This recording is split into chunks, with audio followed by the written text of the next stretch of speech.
Bismillahirrahmanirrahim. يا أيها الذين آمنوا ادخلوا في السلم كافة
Peristiwa itu dikenal dalam sejarah sebagai peristiwa Isra dan Mi'raj. Memang para ulama berselisih pendapat tentang kapan terjadinya Isra dan Mi'raj ini. Sebagian para ulama mengatakan bahwa Isra Mi'raj terjadi di bulan Rabiul Awwal. Sebagian ulama mengatakan terjadi di bulan Rajab, dan sebagian lagi mengatakan di bulan Ramadan. Sehingga para ulama juga berselisih pendapat tentang tahunnya. Ada yang mengatakan 1 tahun sebelum hijrah, ada yang mengatakan 6 bulan sebelum hijrah, ada yang mengatakan 3 tahun sebelum hijrah, dan ada juga yang mengatakan 5 tahun sebelum hijrah. Artinya memang ini diperselisihkan, walaupun yang masyhur di lisan-lisan manusia bahwa Isra dan Mi'raj itu terjadi di bulan Rajab. Okelah, kita tidak melihat perselisihan para ulama. Yang kita akan bahas, kita akan petik, karena ini peristiwa besar dalam Islam, bukan peristiwa kecil.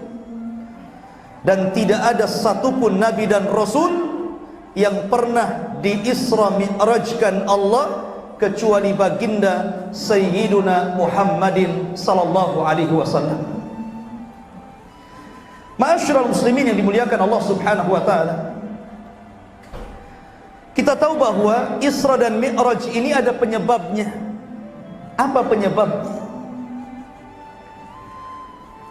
Nabi sallallahu alaihi wasallam di awal dakwahnya menyampaikan tauhid, la ilaha illallah. Tidak lepas daripada ujian, tidak lepas daripada halangan orang-orang Quraisy.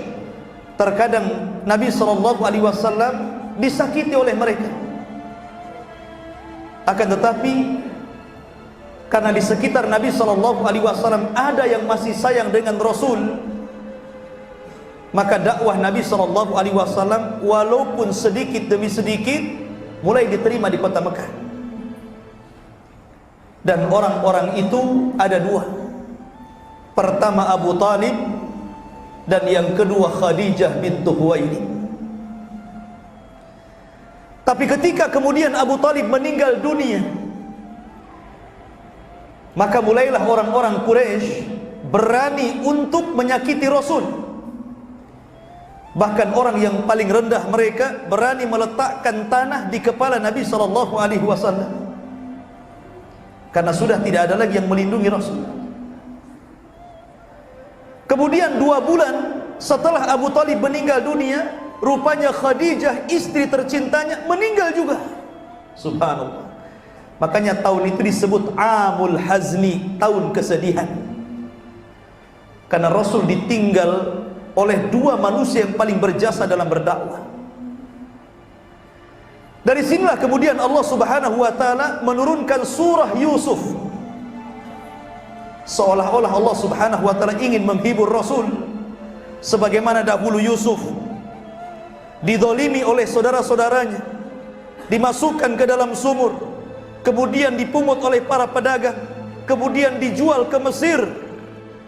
Belakangan Allah takdirkan yang beli adalah pejabat Mesir, dan berakhir Yusuf menjadi orang besar Mesir. Seolah-olah ingin mengatakan bahwa walaupun pamanmu meninggal dunia, walaupun Khadijah meninggal dunia, lihatlah Yusuf alaihi salatu wassalam, dia tetap tegar dalam menghadapi dakwah yang ia hadapi dengan kaumnya. Maka turunnya surah Yusuf ini menenangkan hati Rasul. Dari situlah kemudian Nabi SAW mulai mencari areal untuk berdakwah di tempat yang baru, karena di Mekah sudah tidak bisa lagi berdakwah. Maka Nabi SAW berjalan kaki sejauh 60 mil mengarah ke daerah yang disebut dengan Taif. 10 hari Rasul berdakwah di Taif, dari kampung ke kampung, dari rumah ke rumah. Tapi subhanallah, rupanya ujian kedua menimpa Rasul. Karena orang-orang Taif juga kurang lebih dengan orang-orang yang ada di Mekah. Bahkan sebagian pembesar mereka mengatakan, "Ya Muhammad, jikalau betul bahwa Allah mengutus engkau menjadi nabi dan rasul, kurobek-robek kiswah Ka'bah." Sebagian mereka mengatakan, "Kenapa Allah mengutus anda wahai Muhammad? Bukankah orang yang mulia sekelas Abu Jahal, sekelas Abu Sufyan, sekelas Umayyah, mereka lebih berhak untuk jadi rasul dibandingkan dirimu?" Intinya Nabi SAW ditolak di sini. Akhirnya Nabi SAW dilempari batu sejauh 3 mil sampai keluar dari Taif. Ketika Nabi SAW keluar dari Taif, maka Nabi SAW mengalami kebingungan. Kenapa? Karena dia sudah bingung lagi. Mau ke Mekah, orang Mekah sudah menolak. Balik ke Taif, orang Taif menyakiti dirinya.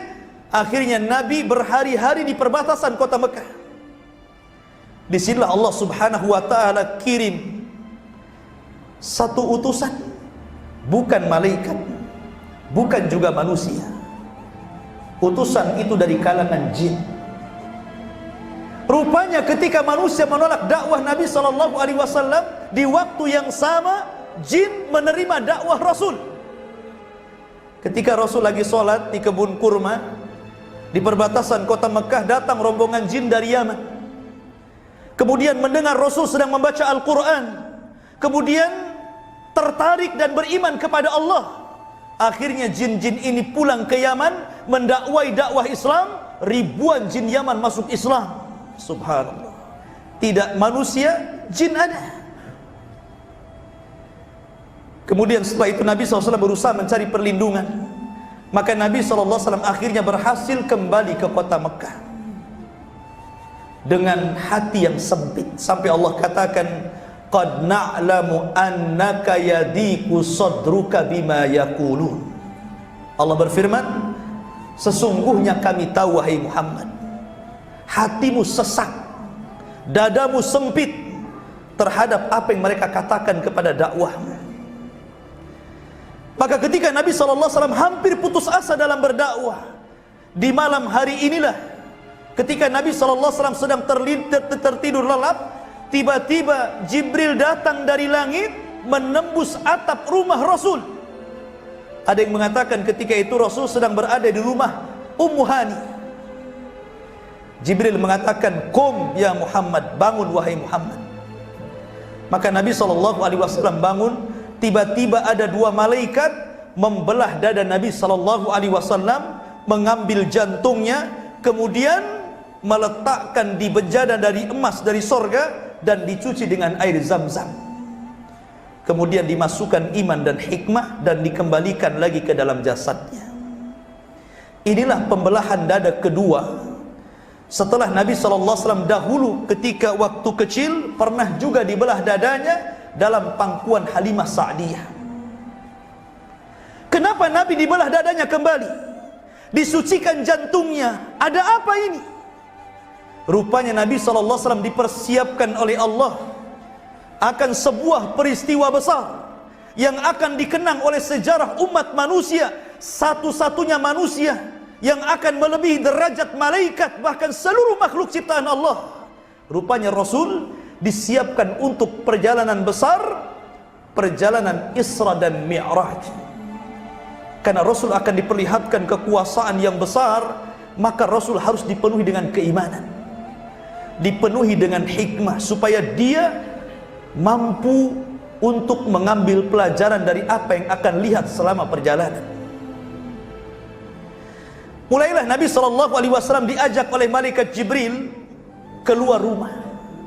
Rupanya Allah sudah menyediakan satu binatang namanya burak.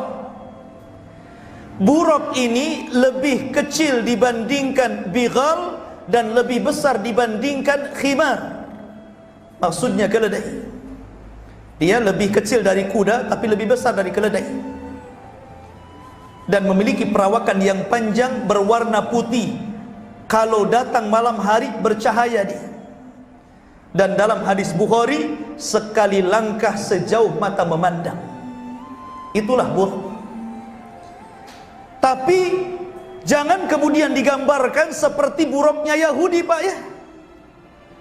Karena orang-orang Yahudi untuk menghilangkan citra baik Rasul, dibuatnya burak, kepalanya kepala wanita cantik, kemudian badannya manusia. Ini pelecehan kepada Rasul. Burak itu kuda biasa, tapi itu adalah tunggangannya para nabi. Seolah-olah karena Rasul banyak istrinya, sampai kudanya saja harus kepalanya seorang wanita. Itu kan pelecehan namanya.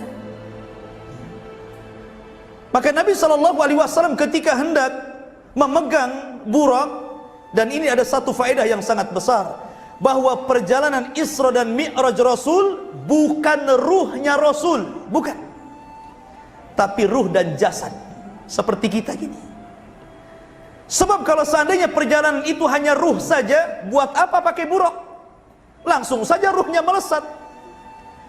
Seperti orang bermimpi, ruh itu kan bisa kemana-mana tuh. Tapi karena perjalanan ini ruh dan jasad, maka diperlukan kendaraan. Dan kendaraan itu disebut burak. Ketika Nabi SAW hendak menunggangi burak, karena burak ini kan gak pernah ditunggangi Rasul, ibaratnya bapak ibu naik kuda, kuda ini gak pernah ditunggangi siapapun. Kira-kira kuda ini mau gak? Pasti gak mau tuh. Pasti dia akan bergerak-gerak, risih. Maka burak pun sama. Sehingga malaikat Jibril marah kepada burak dan mengatakan, ya burak, wallahi ma raqibah, tidaklah seseorang menunggangi kamu akram minhu, lebih mulia daripada dia. Maksudnya siapa? Nabi SAW. Barulah kemudian burak tenang. Maka Nabi SAW kemudian naik dan melesat bersama Jibril menuju mana? Menuju Palestina. Ada yang mengatakan sebelum sampai di Palestina, Rasul singgah di dua tempat. Pertama Baitul Lahmin, tempat lahirnya Isa bin Maryam, dan yang kedua Bukit Saina, tempat Musa mendapatkan Taurat. Makanya Allah bersumpah di dalam Al-Quran, wattini wazzaitun waturi sinina wa hadzal baladil amin. Demi buah tin. Buah tin di mana? Di Irak. Wazaitun, demi buah zaitun. Zaitun di mana? Di Syam. Waturi sinin, Tursinah di mana? Bukit Saina di Mesir. Wa hadzal baladil amin, dan ini negeri yang aman di mana? Di Mekah. Allah bersumpah dengan 4 tempat. Dengan Mesir, dengan Irak, dengan Syam, dan dengan Mekah. Kenapa yang dijadikan sumpah 4 kota ini? Karena hanya di 4 kota ini seluruh para nabi turun, dan tidak pernah turun di luar kota ini. Sebut saja Irak. Di situ ada Nabi Nuh. Makanya kapalnya Nabi Nuh bersandar di Bukit Judi. Mana Bukit Judi? Irak. Kemudian Syam. Seluruh nabi-nabi Bani Israel turun di Syam. Dan diakhiri dengan kenabian Nabi Isa bin Maryam. Kemudian Mesir, di sana ada Nabi Musa. Karena Fir'aun itu di Mesir. Dan di Mekah ada Nabi kita yang mulia alaihi salatu wassalam. Lah Nabi ini melewati tempat-tempat yang dijadikan sumpah dalam Al-Quran. Barulah kemudian Nabi SAW sampai di Palestina. Sesampainya di Palestina, maka Nabi SAW mengikat buruk di tembok yang sekarang tembok itu dikenal dengan tembok ratapan. Orang-orang Yahudi meratap di sini. Padahal dahulu tembok ini tempat buruknya Rasul diikat. Tapi sekarang menjadi tembok ratapan. Orang-orang Yahudi yang punya dosa banyak datang ke tembok ini meratap-ratap, nanti hilang dosanya katanya. Mereka merebut tempatnya buruk menjadi tempat ratapan. Dan kenapa Nabi SAW mengikat coba? Kenapa mesti diikat buruk itu? Bukankah buruk itu memang disediakan untuk perjalanan Rasul? Nggak mungkin buruk itu kabur kan? Kenapa mesti diikat? Di sini ada pelajaran besar bahwa Rasul mengajarkan kepada kita tentang bab tawakal. Bab tawakal. Tawakal itu tidak cukup dengan doa, tetapi harus ada usaha. Ada orang ingin cari duit nih kan, dia masuk ke masjid, ya Allah berikan rizki yang banyak, rumah, kendaraan, tapi nggak kerja, kira-kira dapat nggak? Nggak akan dapat. Atau mungkin anak muda datang ke masjid, ya Allah berikan saya anak, kalau nggak kawin nggak mungkin dapat anak. Harus ada usaha kan begitu. Makanya tawakal itu harus ada usaha, harus ada doa. Ini harus dicampur tuh. Makanya perhatikan satu hadis Nabi SAW.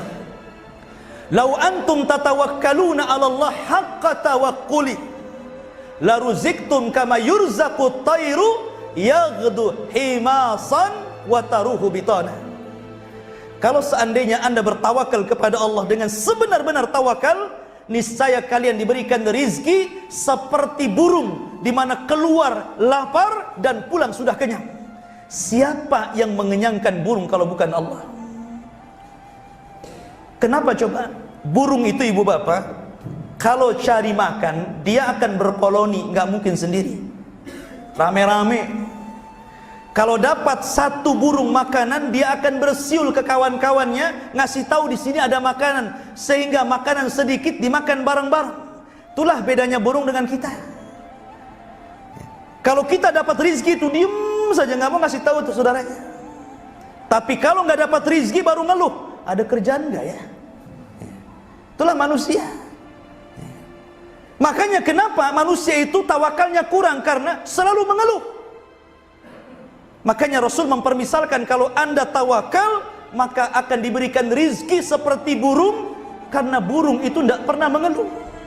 Burung itu tidak punya kartu ATM ibu bapak, nggak kerja juga burung, nggak ada yang jadi pekerja, nggak punya perusahaan. Burung itu tawakal luar biasa itu, nggak ada yang sekolah dan tidak diberikan akal, hanya insting saja kan. Tapi siapa yang mengarahkan ke tempat makan kalau bukan Allah Subhanahu wa ta'ala? Maka Rasul mengajarkan tawakal dengan menambatkan buruk. Nggak mungkin buruk lari sebenarnya, tapi tetap saja sama Rasul ditambatkan. Di sini pelajaran besar tentang pentingnya tawakal. Kemudian setelah itu Nabi SAW masuk ke Masjidil Aqsa, masjidnya para Nabi dan Rasul, dan merupakan kiblat pertama kaum muslimin sebelum mengarah kiblat ke Baitullah Al-Haram. Masjidil Aqsa, masjid terbaik ketiga setelah Haram, kemudian Nabawi, kemudian Aqsa. Walaupun dalam pembangunannya Masjidil Aqsa itu dibangun setelah Masjidil Haram. Pertama Masjidil Haram dulu, baru Masjidil Aqsa, baru Masjid Nabawi belakangan. Kalau yang mendirikan Masjid Nabawi, Masjidil Haram, Nabiullah Ibrahim. Kalau yang mendirikan Masjidil Aqsa, Nabiullah Sulaiman. Makanya orang Yahudi sampai hari ini mereka berusaha untuk melobangi Masjidil Aqsa, mencari situs Haikal Sulaiman. Apa sih Haikal Sulaiman itu? Haikal Sulaiman itu bangunan Masjidil Aqsa yang pernah dibangun oleh Sulaiman. Itu dikorek-korek, makanya Masjidil Aqsa itu bolong bawahnya, Pak. Ya. Karena orang Yahudi berkeyakinan kalau sudah dapat situs itu Haikal Sulaiman, maka mereka akan merobohkan Masjidil Aqsa, kemudian dibangun Haikal Sulaiman. Mereka bercita-cita kalau Haikal Sulaiman sudah terbangun, akan muncul seorang imam yang akan memimpin mereka perang dan akan menguasai dunia. Ini mimpinya orang Yahudi, dan Islam juga membenarkan.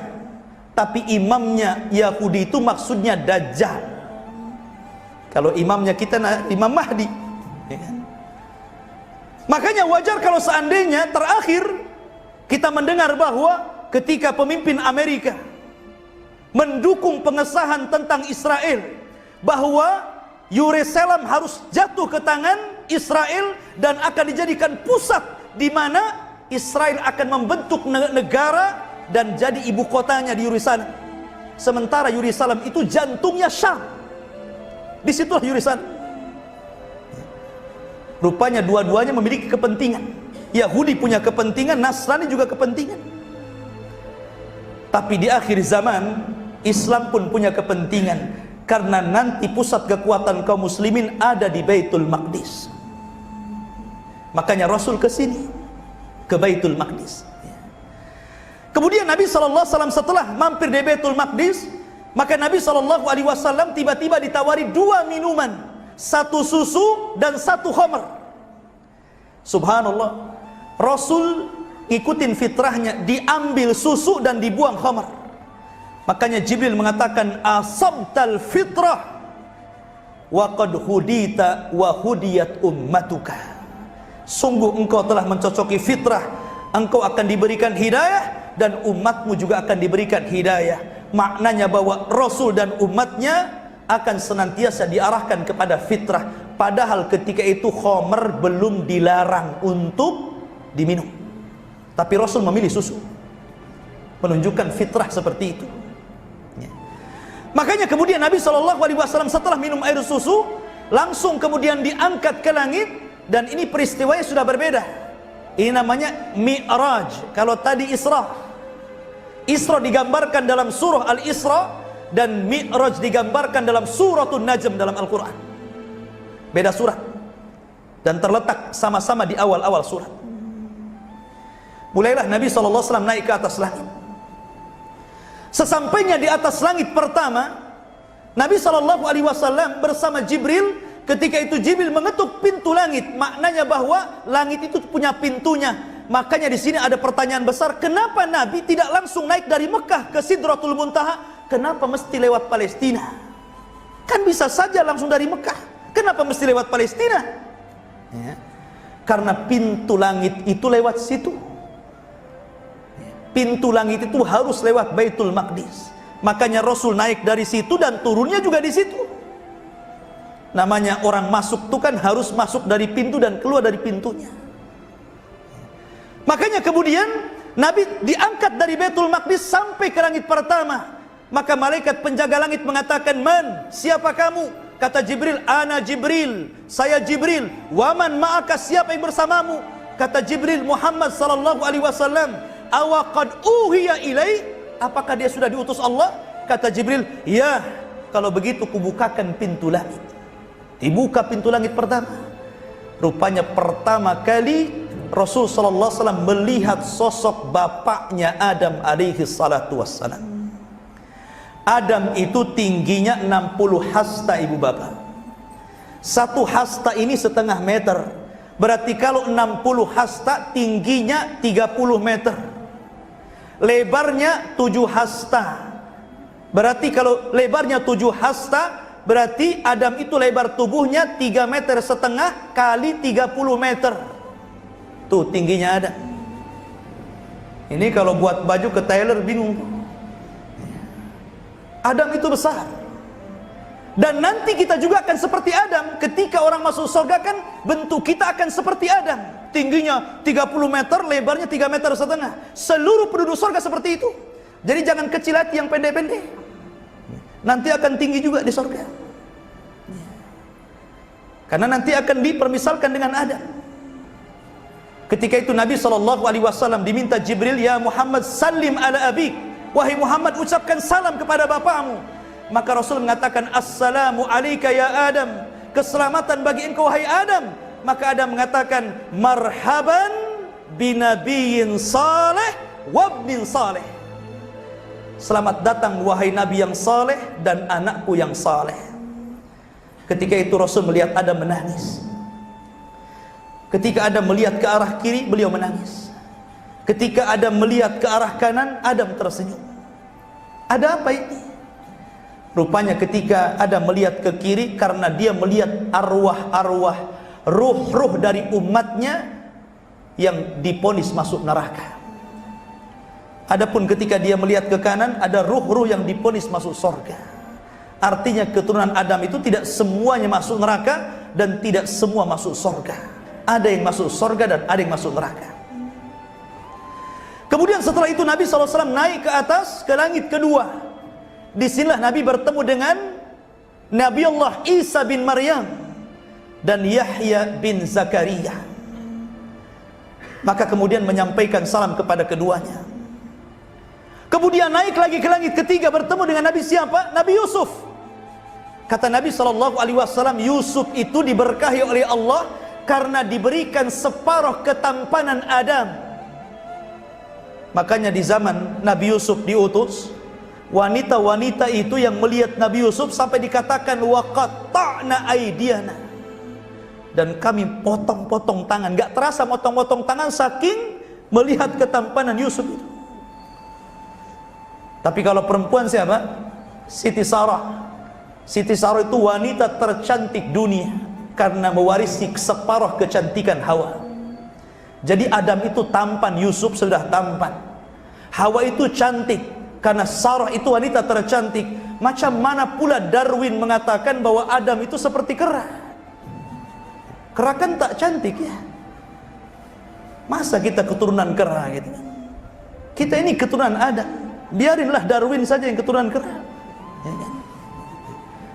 Lah ini manusia yang sempurna Adam, makhluk yang sempurna diciptakan oleh Allah dengan tangannya.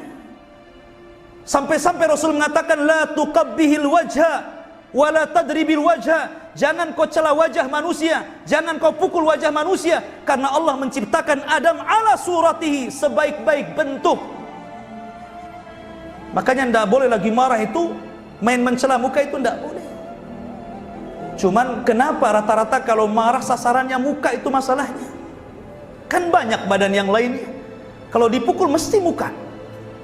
Padahal Allah mengatakan lewat lisan Rasul, jangan cela muka, jangan pukul muka, yang lain saja. Ma'asyiral muslimin yang dimuliakan Allah Azza wa Jalla. Kemudian setelah mendapatkan Nabi Yusuf di langit ketiga, naik keempat. Rupanya berjumpa dengan Nabiullah Idris, dan Rasul membacakan ayat wa rafa'nahu makanan aliyya, dan kami angkat Idris ke langit keempat. Satu-satunya nabi yang meninggal di langit cuman Idris. Kisahnya gimana? Idris ini menggantikan Nabi Syith. Nabi Syith itu nabi kedua setelah Adam, pengganti Habil yang dibunuh Qabil. Nabi Idris ini diutus sebelum Nabi Nuh. Ketika melihat kerusakan di kaumnya, maka dia pun berusaha untuk memperbaikinya, sehingga Allah berikan balasan kepada Idris. Dia mendapatkan pahala setiap hari sebanyak kaum yang didakwahinya. Maka dia senang. Akhirnya dia meminta kepada Jibril untuk dipertemukan dengan malaikat maut agar diulur waktu kematiannya. Kata malaikat Jibril, boleh, kita temui dia. Kalau begitu saya angkat engkau ke langit. Nanti kalau sudah ketemu ngomong sendiri. Maka dinaikkanlah Nabi Idris sampai ke langit keempat. Itulah isyarat dari firman Allah, wa rafa'nahu makanan aliyya, dan kami angkat Idris ke tempat yang tinggi. Maksudnya di langit keempat. Sesampainya malaikat Jibril bersama Idris ke langit keempat, rupanya malaikat maut sudah di situ nunggu. Kemudian malaikat Jibril heran, belum dipanggil kok sudah datang gitu bahasanya. Kata malaikat maut, "Ya, karena barusan aku diperintah untuk mencabut nyawa manusia di langit keempat. Aku heran mana ada manusia di langit keempat." Rupanya yang dimaksud di situ Idris. Meninggallah Idris langit sini. Makanya dia ketemu Idris langit keempat. Kemudian naik lagi ke langit kelima. Disinilah berjumpa dengan Nabiullah Harun. Harun ini dulu bukan nabi sebenarnya. Harun itu orang saleh. Yang mengangkat dia nabi itu Nabi Musa. Karena Musa itu pelat ngomongnya.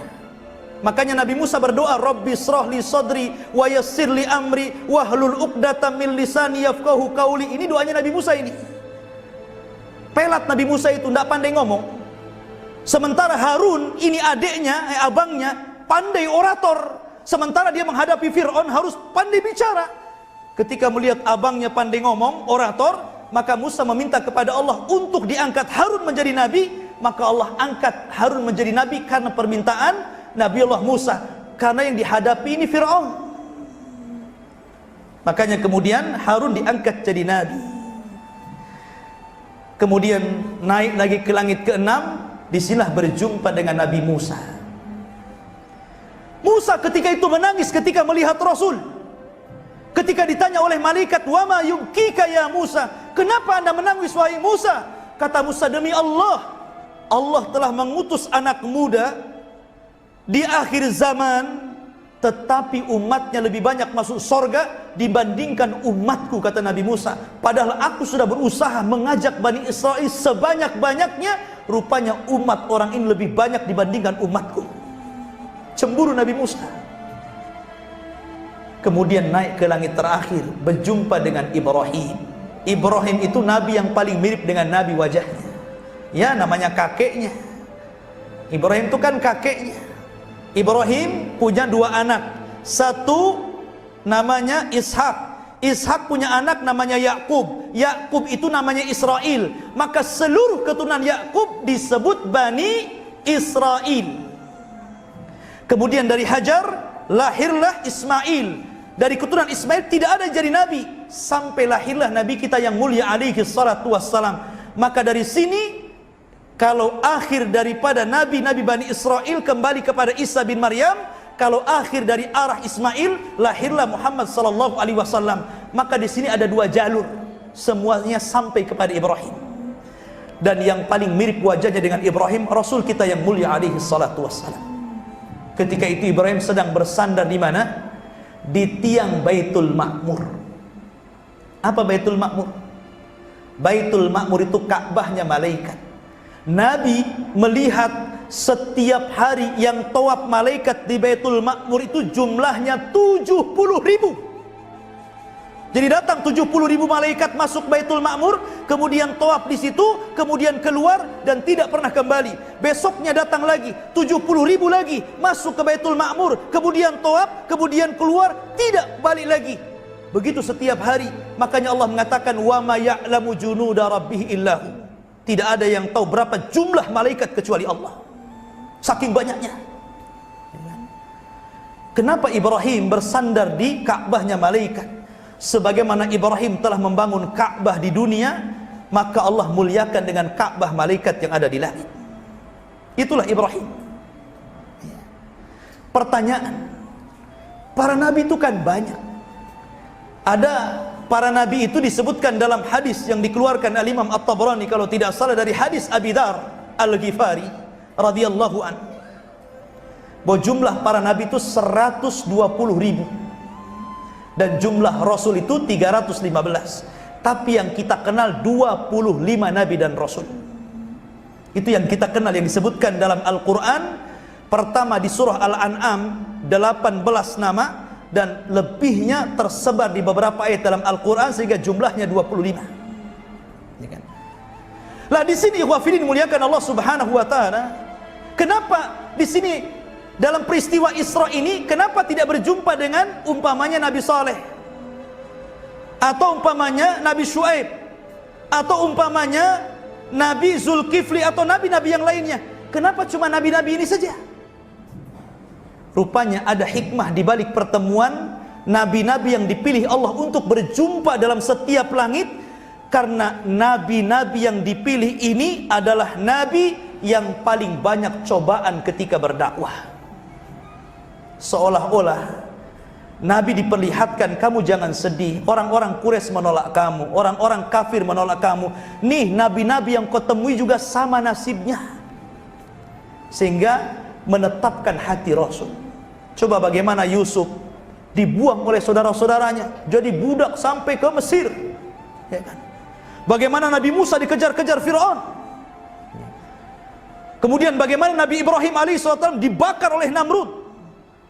Makanya kemudian menjadi penghibur Rasul, sebagaimana engkau diganggu dakwahmu ya Muhammad, nabi-nabi yang ketemu itu kurang lebih saja. Maka menjadi tenanglah Nabi SAW dalam peristiwa Isra dan Mi'raj ini. Maka kemudian Rasul naik lagi. Setelah dia kemudian ke Baitul Ma'mur, mulailah kemudian Jibril mengajak Rasul ke Sidratul Muntaha. Disinilah Rasul melihat Jibril dalam bentuk aslinya. Laqad ra'ahu nazlatan ukhra inda Sidratil Muntaha indaha jannatul ma'wa. Sungguh Rasul melihat Jibril dalam bentuk asli kedua kalinya. Pertama kapan? Ketika menyampaikan wahyu, diangkatnya Nabi Rasulullah diangkat jadi Nabi. Ketika turun surat Iqra, itu Jibril dalam bentuk aslinya tuh. Kemudian Rasul melihat kedua kalinya kapan? Ketika peristiwa Mi'raj.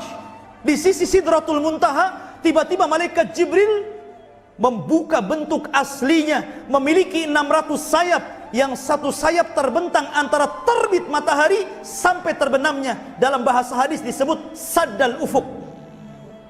Saking besarnya. Makanya ketika Jibril menghancurkan negeri Sodom, negeri liwat, negerinya LGBT, itu cukup dengan satu sayap ditancapkan ke negeri Sodom, kemudian diangkat ke langit, kemudian dihujani batu, kemudian ditumpahkan, kemudian dibanting. Makanya dalam Islam, hukuman orang-orang yang melakukan LGBT ini seperti azab Allah yang ditimpakan kepada kaum Sodom. Diangkat ke tempat tinggi, kemudian dilempar, kalau belum mati dilempari batu dari atas sampai mati. Itu pendapat Ali bin Abi Thalib radhiyallahu anhu. Seperti itu hukumannya. Maka kemudian setelah itu Nabi SAW masuk ke tempat yang Jibril tidak bisa masuk di situ. Hanya Nabi SAW, satu pohon yang sangat besar yang disebut dengan sidrah. Sidrah itu artinya pohon, pohon bidara. Makanya ketika Zainab meninggal dunia, kata Nabi SAW, igsiluha bima'in wa sidrin. Mandikan Zainab dengan air dan pohon sidrah, daun sidrah. Sidrah itu artinya pohon bidara, pohon yang sangat besar yang ada di langit. Dan Nabi sampai mengatakan, demi Allah, saking indahnya pohon itu penuh dengan emas, aku tidak bisa mensifatkan kepada kalian. Saking indahnya pohon itu. Karena itu pohon surga. Di surga itu kan emas, perak, berlian, semua gitu kan. Nggak ada kayak di dunia. Surga itu indah. Kenapa disebut muntaha? Muntaha itu artinya ujung sesuatu, di mana tidak ada lagi di atas itu, namanya muntaha. Karena seluruh ilmu makhluk, baik malaikat, baik jin, baik manusia, berakhir di sini. Sampai di sini ilmu makhluk itu. Karena di atas sudah ilmu Allah, sudah gaib bagi mereka. Makanya disebut Sidratul Muntaha. Pohon itu ujung dari seluruh ilmu manusia, ilmu jin, dan ilmu malaikat. Sampai di situ saja. Menunjukkan adanya keterbatasan. Kita ini terbatas, tapi Allah ala kulli syai'in qadir. Ma'asyiral muslimin yang dimuliakan Allah Subhanahu wa taala, apa yang diperoleh Nabi SAW di sini? Di sinilah Nabi SAW berdialog dengan Allah bila turjuman, tanpa penerjemah. Dan dalam sejarah hanya ada 3 nabi yang pernah diajak bicara Allah tanpa ada perantara Jibril. 1 Adam, 2 Musa, dan 3 Rasul kita yang mulia alaihi salatu wassalam. Ini 3 nabi saja yang pernah diajak bicara tanpa perantara. Adam di sorga, Nabi Musa di Bukit Saina ketika mendapatkan Taurat, dan Rasul kita ketika mendapatkan mandat diwajibkan sholat 5 waktu. Di mana? Di Sidratil Muntaha. Subhanallah. Di antara faedah sholat, sholat itu satu-satunya ibadah yang diwajibkan di langit, dan tidak ada satupun ibadah kecuali diwajibkan di bumi. Sholat diwajibkan di langit, kalau ibadah yang lain di bumi. Satu-satunya ibadah yang diwajibkan tanpa perantara adalah sholat. Tapi ibadah yang lain perantara Jibril semua. Jibril datang wahyu kasih tahu Nabi, Allah perintahkan ini, Allah perintahkan itu. Tapi sholat tidak. Allah perintahkan langsung dan berjumpa dengan Allah di langit. Wajar kalau sholat itu ibadah yang sangat istimewa dalam Islam. Makanya sholat itu adalah ibadah yang pertama dihisab pada hari kiamat. Nabi SAW saking pentingnya bicara sholat, Aisyah radhiyallahu anha menggambarkan, kalau datang suara adzan, apa kata Aisyah? Seolah-olah Nabi itu lam ya'rifna wa lam na'rifhu. Seolah-olah dia tidak kenal aku pun tidak kenal dia. Nggak peduli itu maknanya. Jadi kalau datang Allahu Akbar, nggak peduli dosa itu. Mau siapa di depannya, mau pejabat, mau siapa, pergi ke masjid. Saking perhatian dengan sholat. Karena suara azan itu bukan suara kidung, Pak ya. Ikhwah fillah yang dimuliakan Allah Subhanahu wa taala. Jadi itu panggilan Allah. Betul-betul Allah yang panggil kita. Makanya kemudian dahulu Umar bin Khattab radhiyallahu an ketika pingsan, kita tahu bahwa seluruh khulafaur rasyidin yang mati wajar itu cuma satu, Abu Bakar. Umar dibunuh, Utsman dibunuh, Ali dibunuh. Rata-rata khalifah dulu itu begitu, matinya dibunuh. Kalau Abu Bakar enggak, dia sakit gara-gara mandi tengah malam untuk qiyamul lail di musim dingin, kemudian lantaran itu dia sakit kemudian meninggal. Tapi Umar ditusuk ketika sholat subuh, ketika jadi imam. Bayangkan, rakaat pertama Allahu Akbar, datang Abu Lu'lu al-Majusi, bawa badik di belakang, ditusuk-tusuk berkali-kali. Zaman itu nggak ada listrik masjidnya, Pak.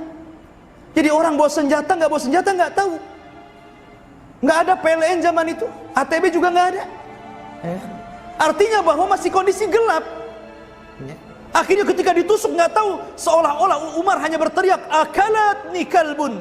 Sungguh anjing ada yang menggigitku, katanya. Dikiranya digigit anjing, padahal ditusuk oleh Abu Lu'lu sampai tembus ke depan.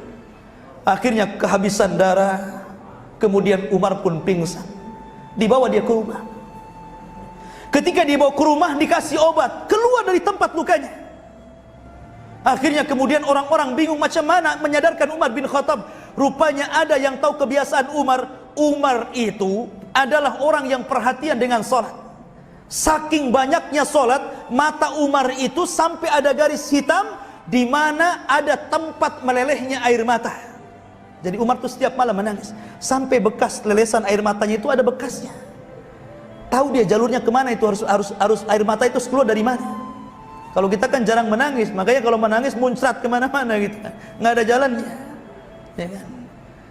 Lah Umar bin Khattab ini memang perhatian dengan sholat, sehingga ketika itu ada sahabatnya mengatakan, ya Amirul Mukminin, wahai Amirul Mukminin. Kemudian dia adzan di telinga Amirul Mukminin. Ketika dia adzan, tiba-tiba Amirul Mukminin terbangkit, bangun dan mengatakan, Allahu qad shallait. Demi Allah, aku sudah sholat atau belum tadi? Maka kemudian orang-orang mengatakan, engkau belum sholat wahai Amirul Mukminin. Akhirnya Umar pun sholat subuh dalam kondisi luka. Subhanallah. Orang pingsan diteriaki sholat bisa bangun, itu masalahnya. Anda ini nggak pingsan kan? Anda ini tidur saja. Sekarang corong masjid itu di mana-mana, tembus sampai ke rumah. Tapi suara adzan macam suara kidung, makanya tak bangun. Oke lah yang tidur ya. Ini nggak tidur bangun, dipanggil-panggil adzan, kenapa juga nggak dengar? Parah orang kayak gini ini. Seolah-olah mental, kalau masuk telinga kanan, masuk keluar telinga kiri masih mendingan. Ini mental ini, nggak masuk ke telinganya. Ini kan aneh. Padahal kalau dia paham dalam sebuah riwayat, kalau dia tahu pahalanya panggilan adzan dan pahalanya sop pertama, maka dia siap mengundi berapapun harta yang dihabiskannya. Artinya begini, kalau seandainya sop ini pertama sudah penuh, Anda datang, sudah, saya gantikan saja kamu di sop kedua, mau berani bayar berapa? Gitu maksudnya. Oh 500 juta, ya sudah, saya kasih 500 juta, saya sop di situ. Itu maksudnya. Tapi nggak ada yang mengundi seperti ini kan, karena sopnya kosong semua, ngapain ngundi-ngundian? Yang ada malah nggak perhatian dengan sop, di situ masih kosong, di situ masih kosong, buat lagi sop di belakangnya gitu kan. Lah ini nggak tahu fikih sholat namanya. Lah sholat itu ibadah yang luar biasa karena diwajibkan di langit. Kemudian Rasul diberikan oleh-oleh dua selain sholat. Pertama awakhir surah Al-Baqarah. Jadi terakhir surah Al-Baqarah itu diturunkan di langit. Amanar rasulu bima unzila ilaihi wal mu'minun, terus sampai akhir ayat itu diturunkan di Sidratil Muntaha. Kemudian yang ketiga, dapat oleh-oleh bahwa Rasul dijanjikan setiap yang meninggal dan tidak menyekutukan Allah maka dijamin masuk surga. Berarti oleh-oleh Rasul ada tiga ya. Pertama sholat, kemudian akhir surah Al-Baqarah, dan dijanjikan setiap umatnya yang tidak melakukan kesyirikan akan dimasukkan ke dalam surga. Ketika itu kemudian Rasul turun.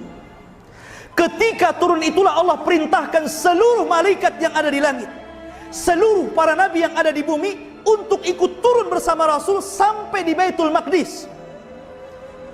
Sehingga Nabi SAW melaksanakan sholat menjadi imam dan makmumnya para nabi dan Rasul serta para malaikat. Subhanallah ya. Luar biasa. Rasul jadi imam, di belakangnya para nabi, di belakangnya para malaikat. Seolah-olah kata para ulama, di sini ada isyarat dengan mengimaminya Rasul kepada para nabi dan Rasul, maka ini isyarat bahwa agama yang dibawa Rasul akan menjangkau kepada seluruh agama para nabi yang sholat di belakangnya. Maknanya bahwa Islam itu akan menyebar ke seantero dunia dan menjadi sebuah kenyataan. Coba daerah mana yang tidak ada muslimnya? Karena di sini ada isyarat di sini. Rasul mengimami para nabi dan Rasul, makanya Rasul disebut Sayyidul Anbiya wal Mursalin, pemimpinnya para nabi dan Rasul, karena dia jadi imam dan makmumnya seluruh para nabi dan Rasul di Baitul Maqdis. Karena Rasul akan menjangkau mereka semuanya.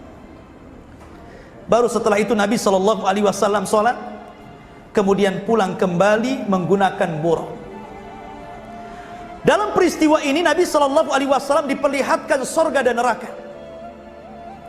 Dalam fase perjalanan ke atas itu Rasul diperlihatkan sorga dan neraka. Makanya kenapa Nabi itu bisa mensifatkan sorga dan bisa mensifatkan neraka walaupun tidak sedetail yang sesungguhnya. Karena sehebat apapun Rasul mensifatkan sorga, maka sorga lebih hebat daripada apa yang disifatkan Nabi. Karena Rasul mengatakan, aku sediakan sorga itu untuk hambaku yang soleh, kenikmatan yang tidak pernah dilihat mata, tidak pernah didengar telinga, bahkan terlintas saja tidak bisa. Rasul masuk ke dalam sorga. Pertama dia masuk, apa yang dilihat? Dia mencium bau yang sangat harum sekali. Nabi bertanya, ini harum siapa? Kata malaikat, ini adalah harumnya Masyitah. Tahu cerita Masyitah? Masyitah itu tukang sisir anak putrinya Fir'aun. Ketika dia nyisir, jatuh sisirnya. Ketika ngambil sisir, dia baca bismillah. Kata putrinya Fir'aun, siapa bismillah itu? Dengan menyebut nama Allah. Allah itu siapa? Apa yang dimaksud bapakku Fir'aun? Kata Masyitah, bukan. Allah itu Tuhanku, Tuhanmu, dan Tuhan bapakmu. Oh, marah anaknya. Karena Fir'aun ngaku Tuhan masalahnya. Dilaporkan. Akhirnya kemudian Fir'aun menghukum Masyitah dengan digoreng dalam tengku penggorengan. Sebagaimana bau gosongnya Masyitah di dunia, maka Allah ganti di akhirat dengan harumnya Masyitah di sorga. Kemudian yang kedua, Rasul mendengar suara terompah. kayak bapak pakai bakiak itu di tembok, ya, kan suaranya bunyi itu. Rasul mengatakan, ini suara terompah siapa ini? Kata malaikat, itu suara terompahnya Bilal bin Rabah. Subhanallah. Orangnya belum masuk sorga Pak, sendalnya sudah di sorga. Saya kira sendal bapak lebih mahal dibandingkan sendal Bilal, yakin saya. Tapi nggak jamin kan sendal bapak masuk sorga, jangan-jangan di neraka pula. Kalau sendalnya sudah masuk sorga, ya nggak mungkin sendalnya saja masuk sorga. Ya pasti seorang-orangnya lah kan mungkin. Masa sendalnya masuk sorga, sendal kan nggak sholat. Yang menjadikan orang masuk sorga kan sholat.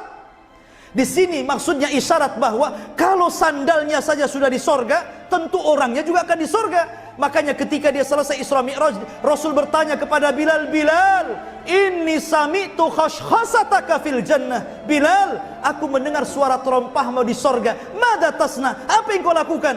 Kata Bilal, wallahi ya Rasulullah, wa ma tawadda'tu wudu'an illa wa qad shallaitu rak'atain.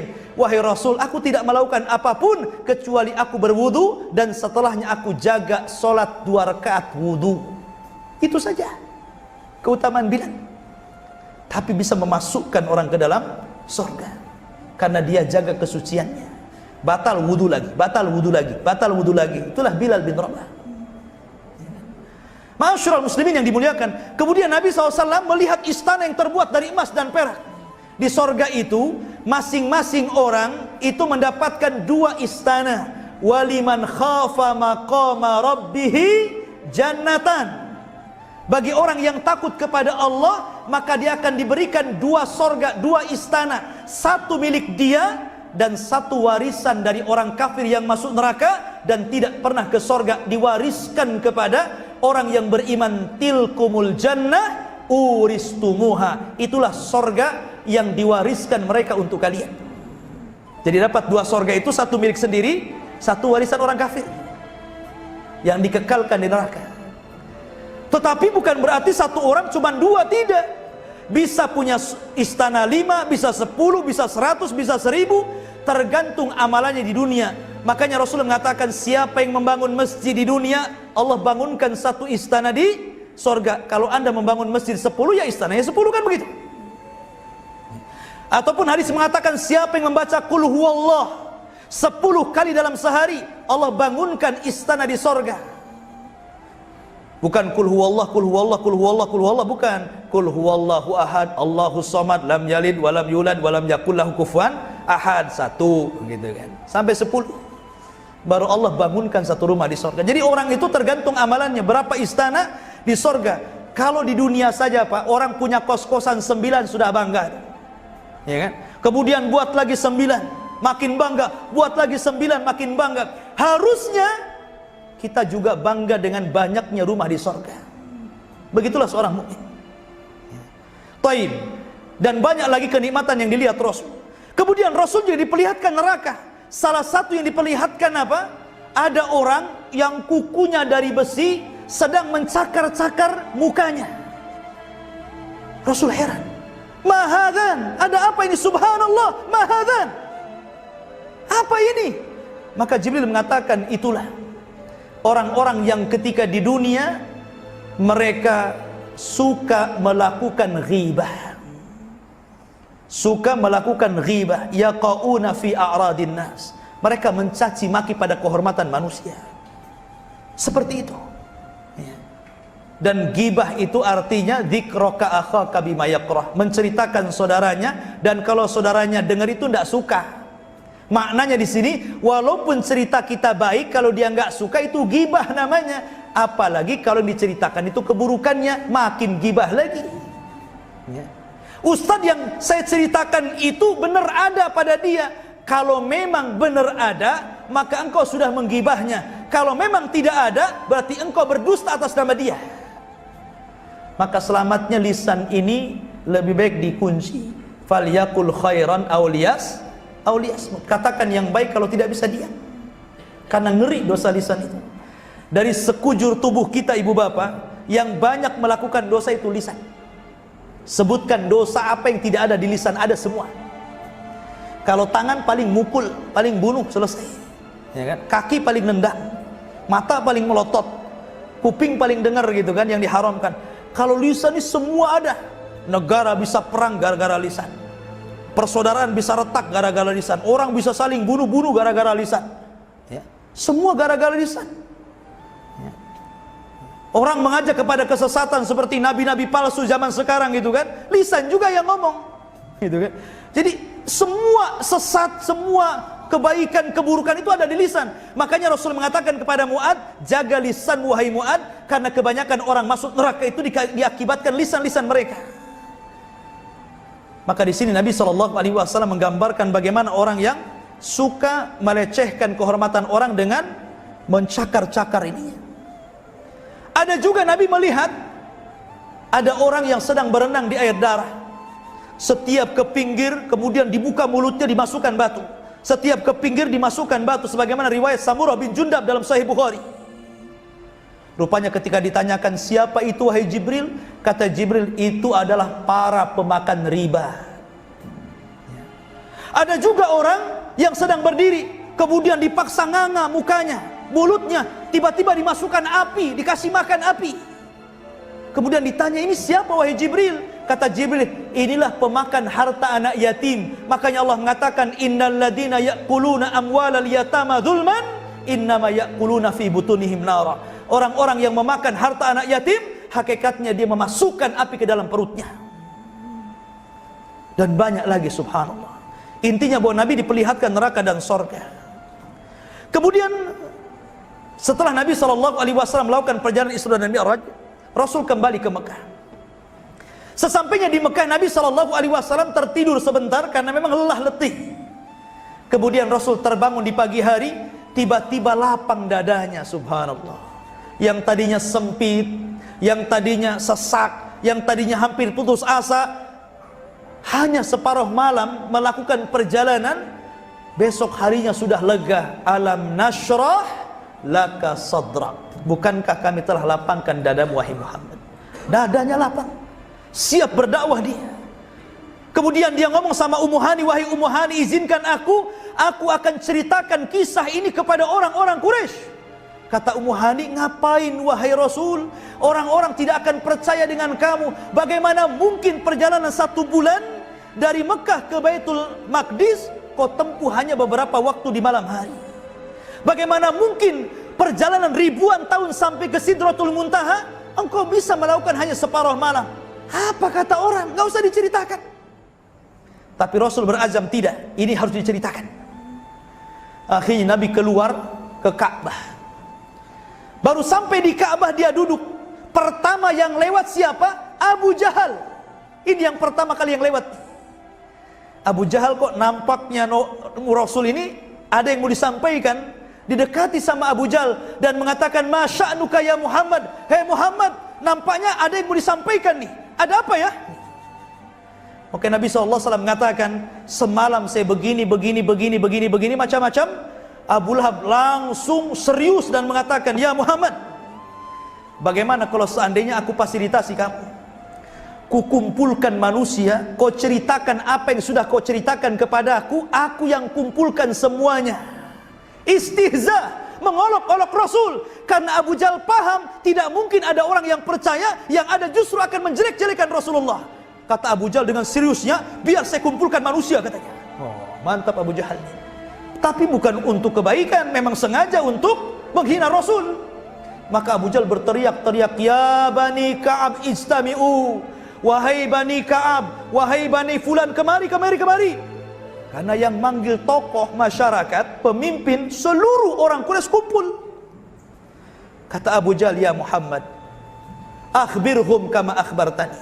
Muhammad, habarkan cerita yang kau ceritakan kepadaku semalam. Habarkan kepada mereka, janjimu kau akan bercerita kepada mereka. Ini orang sudah kumpul semuanya. Akhirnya Rasul bercerita kepada mereka bahwa semalam saya begini, subhanallah. Seluruh orang tiba-tiba tertawa. Saking kehabisan tertawanya sampai mereka pukul-pukul kepala. Disinilah Rasul mendapatkan ujian. Sahabat-sahabat yang baru masuk Islam kemudian murtad balik. Karena apa? Ini aneh Nabi ini. Makin kesini makin aneh ngomongnya. Ya. Akhirnya satu persatu yang sudah masuk Islam keluar murtad lagi. Kalau orang musyrik sudah karuan, makin membuat tuduhan. Lihat tuh nabimu si Muhammad gila, buat cerita aneh-aneh. Lah ketika itu Abu Bakar nggak ada di situ, sehingga orang-orang heran dan mengatakan, ya Muhammad, aina sahibuk, di mana saudaramu Abu Bakar? Biasanya kalau engkau berdakwah ada di sampingnya Abu Bakar, di mana dia? Akhirnya kemudian dicarinya Abu Bakar. Sudah ketemu, hai Abu Bakar, kau tahu apa yang terjadi di sana? Lihat saudaramu si Muhammad itu ngaco. Dia cerita begini dalam satu malam. Abu Bakar langsung bangkit dan mengatakan, wallahi demi Allah, kalau seandainya ada peristiwa yang lebih mustahil yang terjadi kepada Rasulullah, maka aku orang yang pertama kali membenarkannya. Masya Allah. Dari sini disematkan kalimat As-Siddiq di belakang nama Abu Bakar, karena dia membenarkan peristiwa yang didustakan seluruh manusia. Makanya wajar kalau Abu Bakar disebut Abu Bakar As-Siddiq. Siddiq itu artinya pembenar ketika manusia mendustakan Rasul. Ma'asyiral muslimin yang dimuliakan Allah Azza wa Jalla, lah di tahun inilah kemudian orang-orang Quraisy, orang-orang Madinah, orang-orang Yathrib banyak yang haji ke Mekah. Setelah kejadian Isra Mi'raj ini, rupanya ada 12 dari Yathrib masuk Islam, kemudian menyebarkan dakwah di Yathrib di Madinah, akhirnya menyebar. Setelah peristiwa Isra Mi'raj, maka Allah mengizinkan Rasul untuk hijrah. Maka Rasul memerintahkan seluruh sahabatnya untuk berangkat ke Yathrib, karena sudah mendapatkan tempat yang diizinkan Allah. Yang ada di Ethiopia suruh pulang-pulang semua. Kita sudah mendapatkan tempat yang aman. Maka seluruh para sahabat akhirnya hijrah setelah peristiwa Isra dan Mi'raj ini. Taib. Apa yang kita bisa petik dari pelajaran Isra Mi'raj ini? Yang pertama, Isra Mi'raj ini adalah kejadian yang tidak masuk di akal. Tetapi bukan tidak bisa dibuktikan secara fakta, bisa. Saya contohkan. Bapak berjalan dari Batam ke Jakarta, naik pesawat Lion, hanya sekedar memberikan berkas ke kawan yang di Jakarta, kemudian balik lagi ke Batam. Ketika Bapak membeli tiket, tiba-tiba ada seekor semut masuk ke tas. Kemudian semut ini terbawa Bapak sampai ke Jakarta. Sampai di Jakarta setelah ngasih berkas, kemudian balik lagi ke Batam. Kemudian semut ini keluar dari tas, kemudian ngomong sama kawan-kawannya, saya habis dari Jakarta. Kira-kira kawan-kawan semutnya bilang gila nggak? Gila, kaki aja kecil ke Jakarta katanya. Tapi peristiwa ini benar nggak? Benar kan? Memang dia ke Jakarta kok. Ya. Kenapa kalau semut bisa ke Jakarta lewat perantara orang, kenapa Nabi SAW didustakan? Padahal itu kuasa Allah. Bisa dibuktikan secara akal.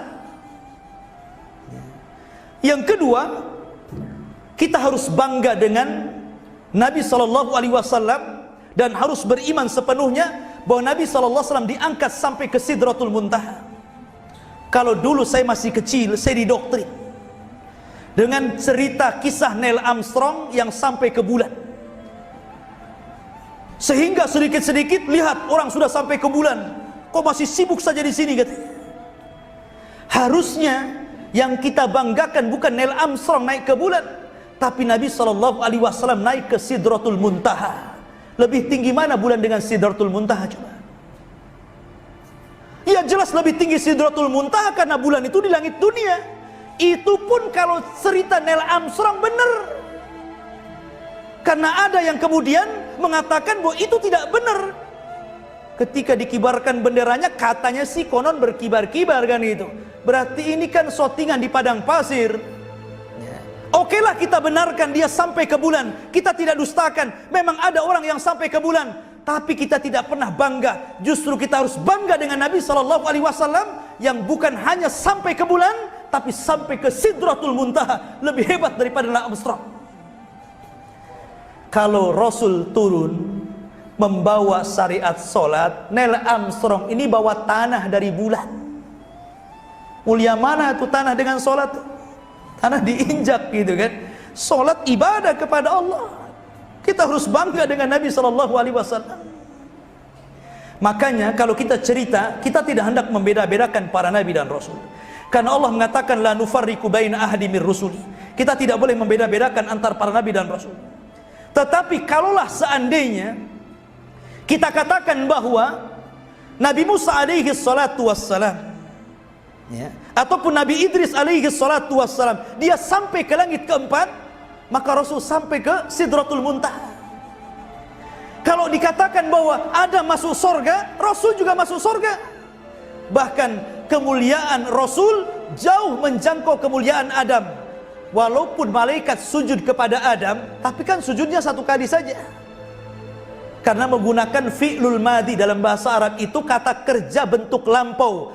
Fasajadu illa iblis. Malaikat sujud kecuali iblis. Sajad itu fi'il madhi, kata kerja bentuk lampau. Artinya sujudnya malaikat kepada Adam itu satu kali saja.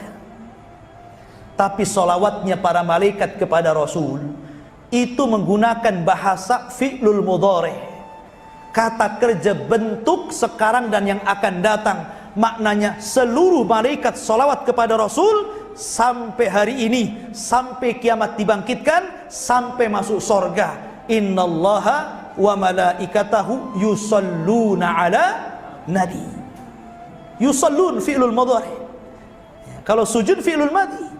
Maka di sini ikhwan bahwa kita ini punya nabi yang luar biasa, melebihi seluruh nabi-nabi dan rasul. Bagaimana tidak luar biasa? Satu, Nabi itu disucikan jiwanya, Pak. Apa ayatnya? Disucikan jiwanya. Nabi SAW dibelah dadanya. Alam nashrah laka sadrak. Bukankah kami telah belah dadamu dan kami bersihkan dadamu, ya Muhammad. Yang kedua, lisan Rasul itu dijaga oleh Allah. Wa ma yantiqu anil hawa in huwa illa wahyun yuha. Rasul itu kalau ngomong bukan hawa nafsunya, tapi wahyu yang diwahyukan kepadanya. Rasul dijaga matanya, mazagol basaru wa ma tagha. Allah jaga kedua pandangan Rasul. Dan Nabi SAW dijaga akhlaknya, wa innaka la'ala khuluqin adzim. Engkau di atas akhlak yang paling tinggi.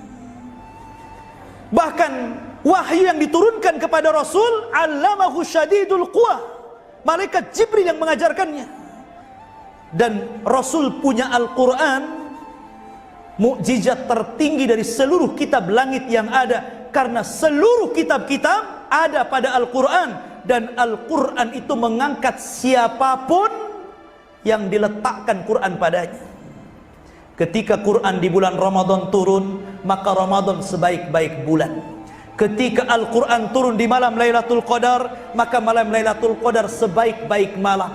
Ketika Al-Quran turun kepada Rasulullah, maka Rasulullah menjadi sebaik-baik Rasul. Ketika Al-Quran turun kepada umat Muhammad, kuntum khaira ummatin ukhrijat linnas. Kalian sebaik-baik manusia yang dikeluarkan kepada manusia.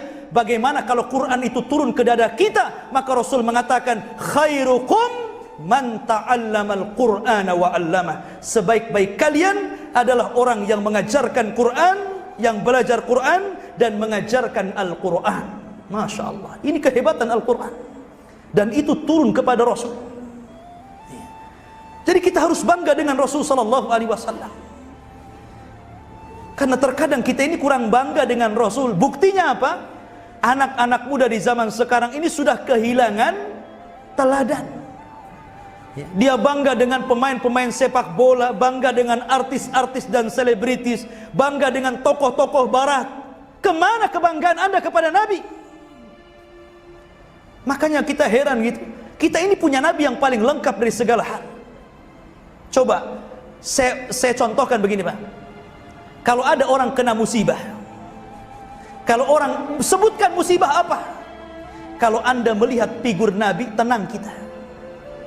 Oke Ustadz, saya ditinggal mati orang tua saya.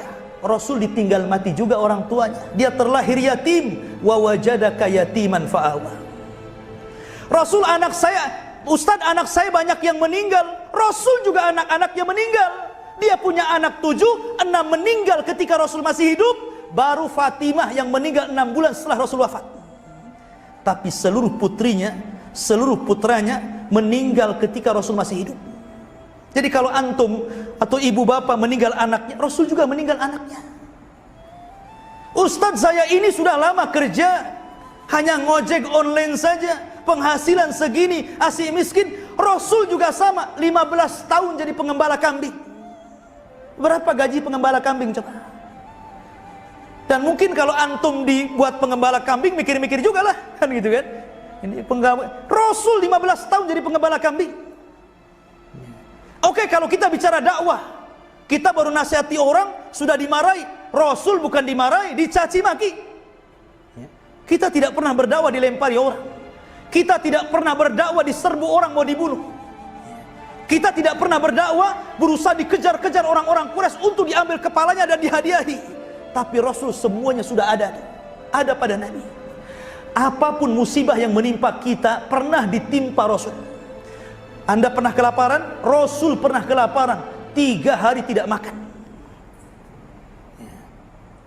Makanya kalau orang melihat sejarah Rasul itu tenang.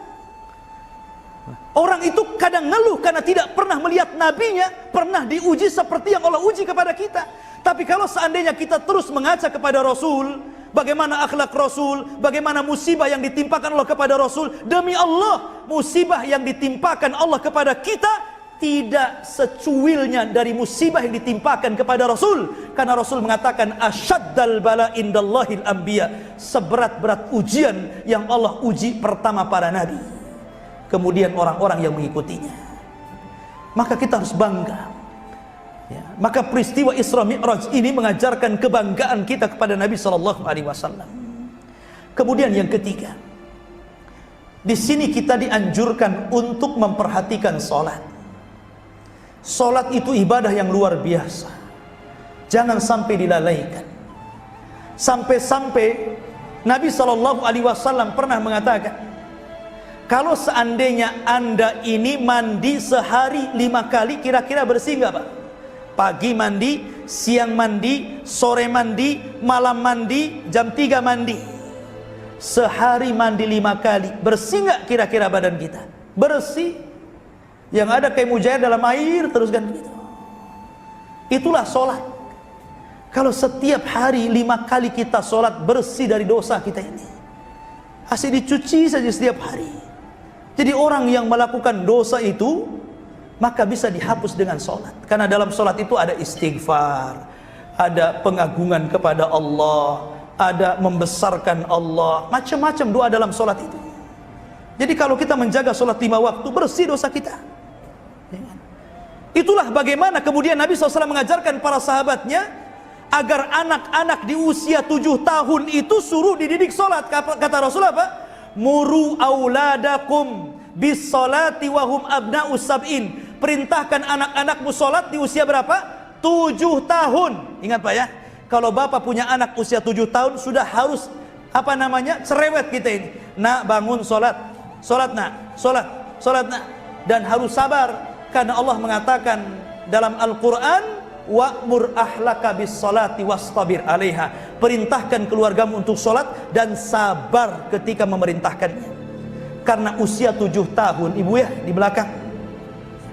Coba ibu punya anak 7 tahun, bangunkan di waktu subuh. Kira-kira bisa nggak tuh? Kalau bapaknya tidur ya nggak bisa lah. Susah yang bangunkan anak 7 tahun di usia 7 tahun bangun subuh kalau nggak dibiasakan. Kadang 10 kali nggak mau bangun. Nih anak sudah bangun nih, kadang-kadang sambil ke kamar mandi itu masih tidur dia. Kemudian sampai kamar mandi, kalau nggak tunggu, tidur di kamar mandi dia. Makanya mulai dari dibangunkan, ditunggu, jalan juga diantar, di kamar mandi ditunggu lagi, keluar kamar mandi ditunggu, sholat ditunggui, baru setelah sholat tenanglah orang tua. Kalau nggak gitu nggak sholat anak itu. Makanya disebut apa? Wastabir alaiha, suruh sabar kita ya. Kalau usia 7 tahun kok nggak mau juga, degil juga gitu kan, kayak bapaknya umpamanya, maka Rasul mengatakan wadribuhum wahum abna'u ashrin. Pukul. Kalau 10 tahun nggak mau sholat, pukul kata Rasul. tapi hindari jangan memukul wajah. Pukul kakinya, pukul pahanya, pukul perutnya gitu kan. Ya, pukul maksudnya mukuli bukan nyiksa. Ya. Kata Rasul, "Allikis sautu fil jidar." Apa kata Rasul? Ikatkan pecut di tembok. Untuk apa? Untuk nakuti anak-anak. Nah, sholat enggak? Itu apa sholat? Nah, begitu ya. Kalau mau itu saya turunkan. Kalau mau sholat biarkan dia di situ. Seperti itu Rasul sampai mengajarkan menakut-nakuti anak itu kan. Artinya apa? Ditakut-takuti dengan takut yang bukan menyelisih akidah. Karena ada orang tua nakut-nakuti anak itu akhirnya jadi penakut. Jangan keluar. Banyak setan, banyak hantu, banyak genderuwo. Nggak boleh. Ya. Setan itu musuh kita. Harusnya kita doktrin, kalau ada genderuwo cekik saja. Ya. Kalau ada setan pukul saja. Harusnya seperti itu. Ya. Karena kalau seandainya ditanamkan takut sama setan, setan musuh kita, akhirnya dia sampai dewasa, sampai tua, sholat malam gak berani bangun. Kenapa? Takut setan. Apalagi rumahnya di pinggir kali, banyak anjing, ada kuburan, mati lampu, makin takut kan itu. Lah tapi kalau orang dididik tauhid, dari kecil kita didik tauhid. Saya ada kisah dulu waktu saya kuliah di Timur Tengah. Orang-orang Baduy itu usia sekitar 7 tahun, 10 tahun, itu orang jauh-jauh. Sekitar 5 kilo rumahnya. Ada yang di sebelah sana, ada di sebelah sana, di sebelah sana. Orang Baduy. Ya. Orang Baduy itu nggak punya listrik, TV aja nggak punya di sana itu. Tapi ngaji ke markas kita, ngaji Quran. Ya. Itu kalau pulang tuh jam 9 malam, jam 10 malam. Kadang sendirian, itu usia 7 tahun, 8 tahun, 9 tahun, 10 tahun, itu jalan sendiri. Ada yang 2 kilo, ada yang 3 kilo, tapi nggak ada yang takut. Jadi saya tanya, saya takut-takuti anak-anak itu. Ya, nanti ada setan loh, nanti begini, begini, begini, begini. Nggak takut. Kenapa? Karena mereka dari kecil nggak pernah nonton sinetron genderuwo. Nggak pernah dia. Jadi nggak pernah tergambar setan kayak apa. Yang tahu mereka jin, iya gitu saja. Tapi kita kan karena ditontonkan banyak macam sinetron, ada suster ngesot, ada ini itu macam-macam, akhirnya anak itu udah takut duluan tuh. Lah, jangan seperti itu didik anak itu. Ajarkan keberanian. Saya contohkan nih. Salah satu bibi Rasul namanya siapa? Sofiyah. Itu bibinya Rasul. Sofiyah punya anak namanya Zubair bin Awam. Zubair bin Awam ini adalah farisur Rasul. Dia kalau naik kuda pegang 2 pedang, nggak tarik pelana dia. Orang kalau naik kuda dipegang pelana, ini enggak. Saking ahlinya berkuda, 2 tangannya pegang pedang dan dia bisa memacu kudanya dengan kakinya. Rupanya tarbiyah ini dari siapa? Dari ibunya, bibinya Rasul Sofiyah. Sofiyah menceritakan, jadi ketika Zubair bin Awam ini masih kecil, Zubair kecil ini usia 7 tahun, 10 tahun. Kalau zaman dulu itu kan tidak ada toilet di rumah. Kalau zaman sekarang kan enaknya anak mau kencing mau apa tinggal toiletnya di samping rumahnya, di samping kamarnya. Zaman dulu kan nggak kayak gitu. Ya. Kadang-kadang diantar ke padang pasir tuh anak 7 tahun tuh, Zubair itu anak 7 tahun diantar ke padang pasir, suruh buang hajat di situ, ditinggal sama ibunya. Coba. Tetapi bukan ditinggal, itu diperhatikan dari jauh, melatih keberanian. Coba anak-anak sekarang kayak gitu. Ya. Jadi uka-uka lah kan gitu.